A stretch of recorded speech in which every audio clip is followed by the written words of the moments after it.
নমস্কাৰ। SSC GD 2025 নৰ্মেলাইজেশ্যন score সকলোৱে নিজৰ নিজৰ গম পাইছে আৰু তাৰে ভিডিঅ' আমি বনাই আছোঁ। যোৱাকালিৰ পৰা বহুত মেছেজ মোৰ তাত আহিছে, সেইটো কাৰণে গোটেইখিনি মেছেজ মই এতিয়ালৈকে চাব পৰা নাই। যিখিনি আমি চাইছোঁ সকলোৰে মই ভিডিঅ' বনাই দিম, চিন্তা কৰিব নালাগে।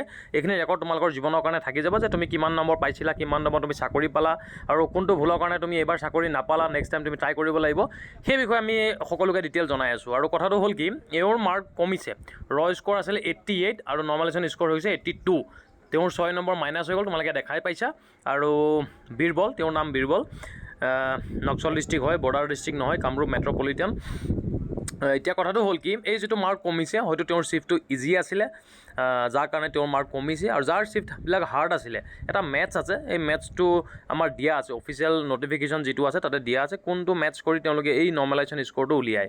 আৰু এইটো কাৰণে তেওঁৰ মাৰ্ক যিহেতু কমিছে, তথাপিও as a SC candidate, SC যিহেতু তেওঁ কেণ্ডিডেট, 82 মাৰ্কত তেওঁৰ নিশ্চয় চান্স আছে। আৰু শুভেচ্ছা জনাইছোঁ আমাৰ আছাম ডিফেন্স একাডেমীৰ ফালৰ পৰা। যদি প্ৰি মেডিকেল কৰিব বিচাৰে তেন্তে আমাৰ ইয়াতে আহিব পাৰিব। ধন্যবাদ।